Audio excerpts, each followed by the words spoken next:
long career. I think it's about 20 to 30 years, if I'm remembering my numbers off the top of my head. How has just focusing on that objective, I think a lot of times people have this idea, I want to do this, I want to do that, or X, Y, and Z insert. And so I'm always curious, how do people execute to get them where they're going? But on a large scale, how is metastatic cancer over the course of your life changed in terms of how we're treating it? And what's left in terms of the doing and having a really powerful treatment where we can just wipe it out in terms of something that really affects people?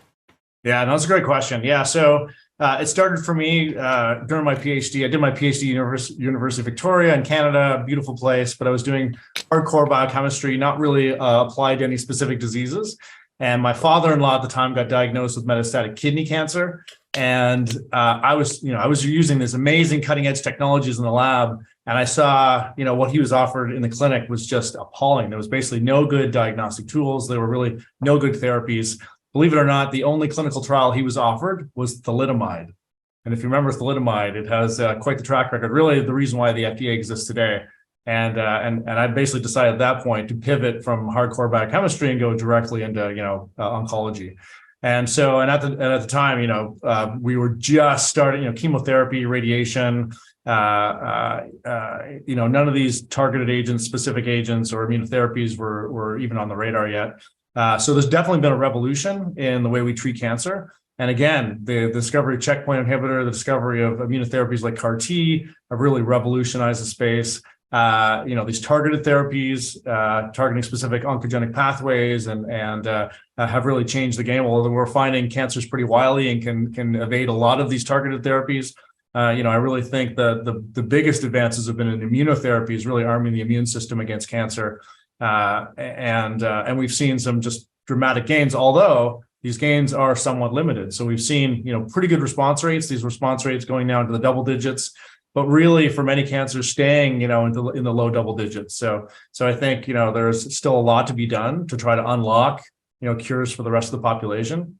Metastatic cancer in particular is basically still a very deadly disease. So there are many solid tumors like prostate cancer, breast cancer, and others where if it stays localized, stays in the prostate or stays in the breast, that's pretty much a curable cancer. We can cut it out or we can do radiation, chemotherapy, and it's cured. But as soon as it spreads, it really becomes a mostly untreatable disease. And so again, immunotherapies and some other targeted therapies are eating away at, cures for metastatic disease. But I think this is really where we need more innovation and more work to really make metastatic cancer curable. I wouldn't think thalidomide, my tongue. I wouldn't think it would do anything to cancer. Would it? What was the I know it's like we're talking like ancient, almost like leeching people, but what was the perceived value of using that as a treatment?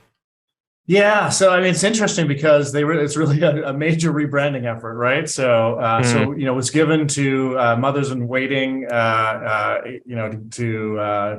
improve nausea symptoms. Turns out, though, it has a major mechanism of action as an anti-angiogenic.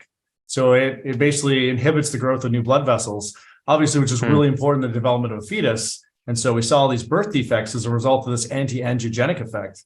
And but also growing tumors also need blood vessels to grow. They need to be fed by nutrients and oxygen. And so they stimulate huge blood vessel growth. And so the thought was thalidomide with its anti-angiogenic or anti-blood vessel growth properties would have an effect. And then, so I always imagine cancers as like this thing that just should be happy where it is, like it kind of like bunts off and starts doing its own thing. And I recently had Michael Levin on, and I don't know if you're familiar with him. He's off at Tufts, and I asked him this question: why is it that something can come from mortal cells and become immortal? And he changed it like, why is it that there's mortal cells when things are inherently immortal, like cancer cells, how they can live forever? But what causes a cancer to go from, hey, I'm happy here, I'm eating all of what I want, to